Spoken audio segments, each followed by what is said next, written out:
Olá, tudo bem? Agora vou começar um novo projeto aqui no nosso canal. Vou ler uma obra fabulosa de um cara chamado Joaquim Nabuco, não sei se você conhece, e o livro é Minha Formação. É um livro que eu já vinha namorando há muito tempo para eu ler, ainda não li. Então, junto com você, eu vou lendo também e vou compreendendo, vou fazendo uma ou outra análise, né? Eu costumo dizer que é uma leitura não linear, tá bom? Deixe seu recado e seu like aí. O Joaquim Nabuco, deixa eu trazer aqui para iniciar o primeiro vídeo, foi aqui. Joaquim Aurélio Barreto Nabuco de Araújo foi um político, diplomata, historiador, jurista, orador e jornalista brasileiro, formado pela Faculdade de Direito do Recife. Foi um dos fundadores da Academia Brasileira de Letras.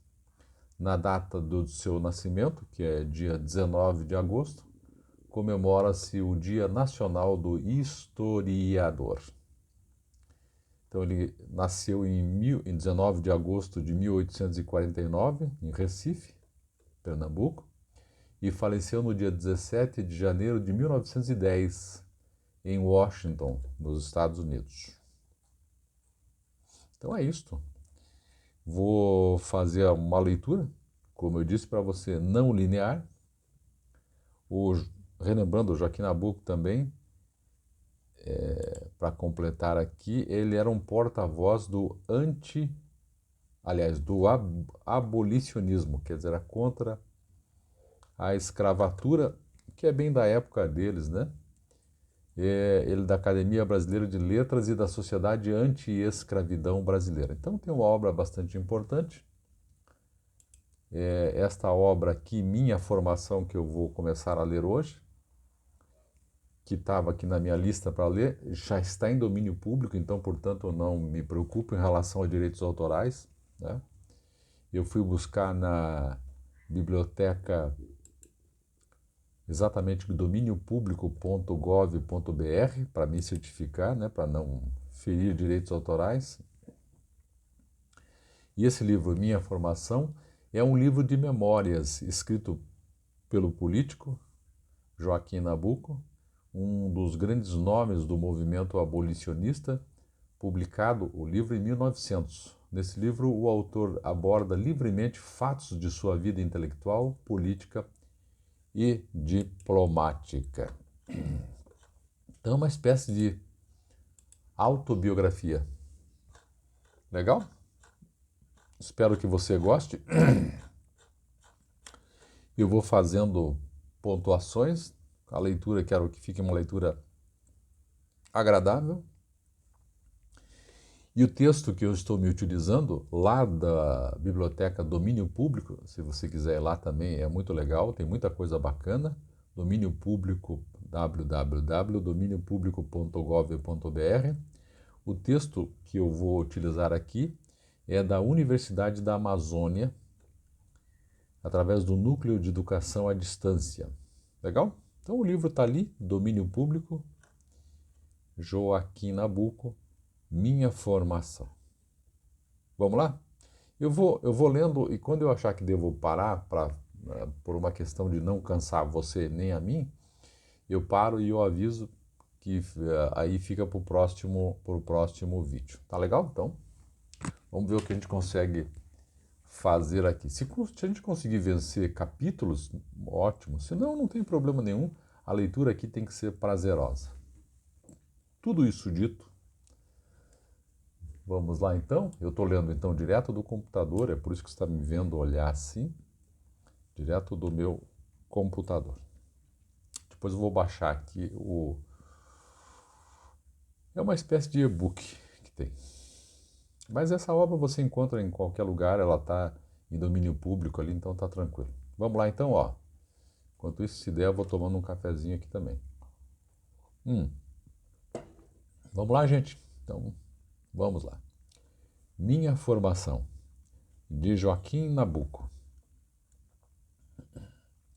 Prefácio. A maior parte de minha formação apareceu primeiro no Comércio de São Paulo, em 1895. A formação, a obra, né? Essa obra aqui, que a maior parte dessa obra que ele está escrevendo apareceu, porque é um prefácio da obra, eu acredito que no jornal O Comércio de São Paulo, em 1895, só para a gente pontuar. Relembrando, gente, essa obra aqui tem 108 páginas, então a gente vai devagar. Bom, então apareceu em 1895 parte da obra dele, Minha Formação. Depois foi recolhida pela Revista Brasileira, cujo agasalho nunca me faltou. A Revista Brasileira, acho eu, que na época era uma editora, a editora dele, porque ele disse cujo agasalho nunca me faltou, quer dizer, ele publicava por lá. Legal? Os capítulos que hoje acrescem são tomados a um manuscrito mais antigo. Só a conclusão é nova. Então ele refez este livro chamado Minha Formação, do original, colocando fatos novos. Com conclusão é nova, a conclusão é nova. Na revisão, entretanto, dos diversos artigos, foram feitas emendas e variantes. A data do livro para leitura deve ser assim, 1893, 1899. Vê que interessante. Havendo nele, no livro, ideias, modos de ver e estados de espírito de cada um desses anos. Tudo o que se diz sobre os Estados Unidos e a Inglaterra foi escrito antes das guerras de Cuba e do Transvaal, que marcam uma nova era para os dois países. Relembrando que Joaquim Nabuco viveu uma outra época da nossa, então fazer uma análise segundo o nosso olhar de agora não dá certo, porque ele faz uma outra análise e é preciso comportar historicamente todo esse panorama que ele traz. Na época, a Inglaterra ainda mandava muito no mundo, tá? Só para você ter uma ideia. Por isso que ele fala de Inglaterra e Estados Unidos crescendo, crescendo, crescendo, crescendo. Algumas das alusões a amigos, como a Toné e a Rebouças, né? E acho que é Visconde do Toné, se não me engano, e Rebouças. Se não me engano, o Rebouças era uma pessoa também voltada para as questões escravagistas, né? Hoje falecidos, foram feitas quando eles ainda viviam. Foi para mim uma simples distração reunir agora estas páginas. Seria, portanto, mais do que isso, uniformá-las. Olha que palavra interessante, uniformá-las, que é uniformizar algo, né? Uniformá-las e querer eliminar o que não corresponde inteiramente às modificações que sofri desde que elas primeiro foram escritas. Agora que elas estão diante de mim em forma de livro e que as releio, pergunto a mim mesmo qual será a impressão delas. Está aí muito de minha vida. Falta um aqui. Será uma impressão de volubilidade, de flutuação, de diletantismo, seguida de desalento, que elas comunicarão? Quer dizer, como ele já está imaginando que essa obra vai ficar para a posteridade, ele não imaginava que alguém, imagine, né? Olha, eu já estou indo longe. 1900 aqui, que alguém em 2024, não passava pela cabeça dele isso, fosse gravar vídeo, não sei se tinha vídeo, áudio sobre a obra dele. Então, veja, ele está dizendo isso, não sei o que vai acontecer com essa obra, quais são as impressões futuras dela. Será uma impressão de volubilidade, quer dizer, ou antes de consagração por um voto perpétuo a uma tarefa capaz de saciar a sede de trabalho, de esforço e dedicação da mocidade, somente realizada a tarefa da vida, saciada aquela sede, ainda mais transformada por um terremoto à face da época, criado um novo meio social, em que se tornam necessárias outras qualidades de ação, outras faculdades de cálculo para lutas de diverso caráter, a renúncia à política, depois de 10 anos de retraimento forçado e diante de uma sedução intelectual mais forte, de uma perspectiva final do mundo mais bela e mais radiante, sed magis gratiarum accio, que é em latim aqui. Claro que muitas coisas, até por falta do meu conhecimento mesmo, da minha ignorância, eu não vou saber explicar. Eu não sou expert em Joaquim Nabuco. Estou trazendo porque é uma obra que eu gostaria muito de ler faz muito tempo. Estou dividindo com vocês a minha leitura. Vamos lá. Página 2 ainda. No todo, a impressão, eu receio, será misturada.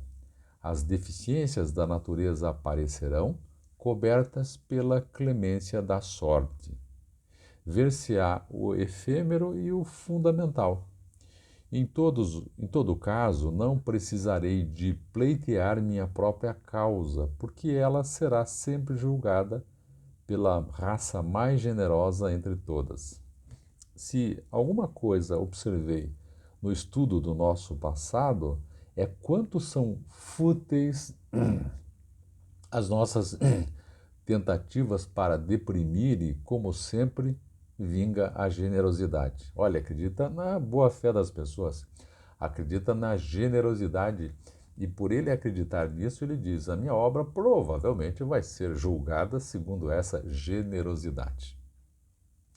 Infeliz de quem entre nós não tem outro talento ou outro gosto senão o de abater, que são as pessoas tristes, né? Aquela pessoa que só fala mal.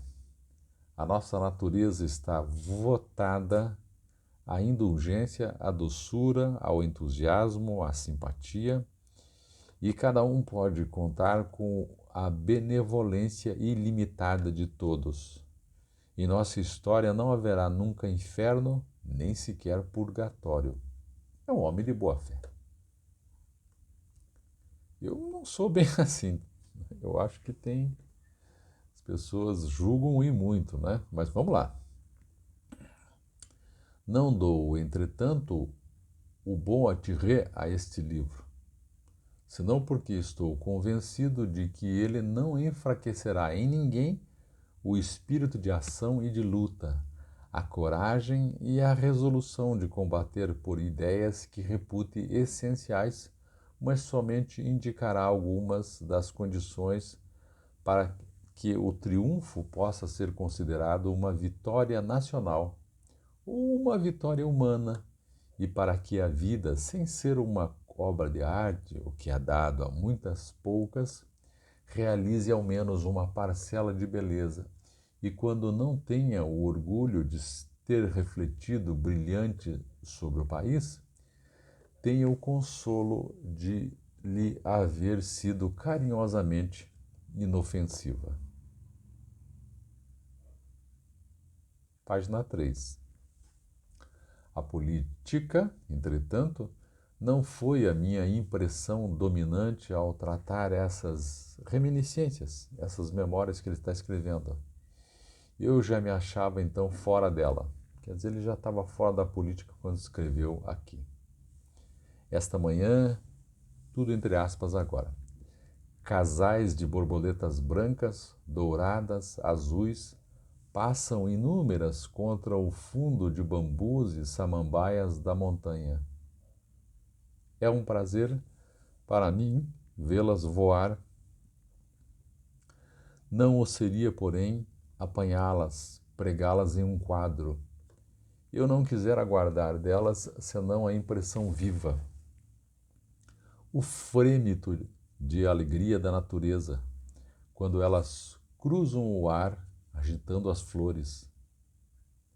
Em uma coleção, é certo, eu as teria sempre diante da vista, mortas, porém como uma poeira conservada juntas pelas cores, sem vida.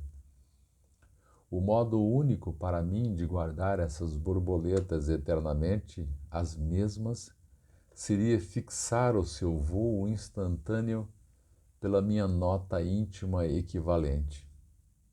Como com as borboletas, assim com todos os outros deslumbramentos da vida. De nada nos serve recolher o despojo. O que importa é só o raio interior que nos feriu, o nosso contato com eles, e este com o que eles também o levam embora consigo. Tudo entre aspas, né? Uma citação própria. E é verdade.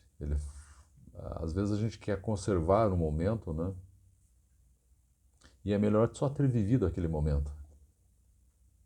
E ter feito daquele momento algo dentro de nós.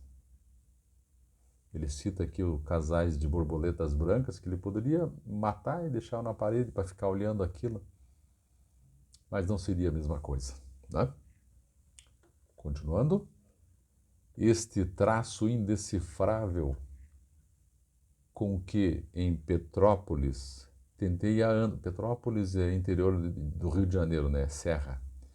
Com que em Petrópolis tentei há anos marcar uma impressão de que me fugia o contorno animado, explicará as lacunas deste livro e muitas de suas páginas. Esse traço indecifrável com que em Petrópolis tentei há anos marcar uma impressão de que me fugia o contorno animado, explicará as lacunas deste livro e muitas de suas páginas. Olha que bonito isso. Ele está dizendo que esse fato das borboletas que ele viu lá em Petrópolis e que ele achou melhor vivê-las só, que era muito melhor do que matar as borboletas e deixar na parede, né? Um quadro, é muito melhor. Ele diz que muito do que ele viveu vai ficar em lacuna do livro porque ele esqueceu, porque é a impressão muito íntima dele. Explicará as lacunas deste livro e muitas de suas páginas. E aí ele assina Joaquim Nabuco. Essa é, gente, a introdução, ou prefácio, né, como a gente diz. Legal? E aí vamos para o primeiro capítulo, mas eu vou deixar para o próximo vídeo, porque já estamos adiantados, e para a gente fazer uma leitura mais tranquila e vagarosa. E que seja proveitosa para você e para mim também, porque eu estou lendo essa obra pela primeira vez. Legal? Deixe seu recado aqui, deixe seu like. Esse tipo de leitura te agrada ou não? E é isso. Vamos continuar a nossa leitura no próximo vídeo. Até mais. Tchau, tchau.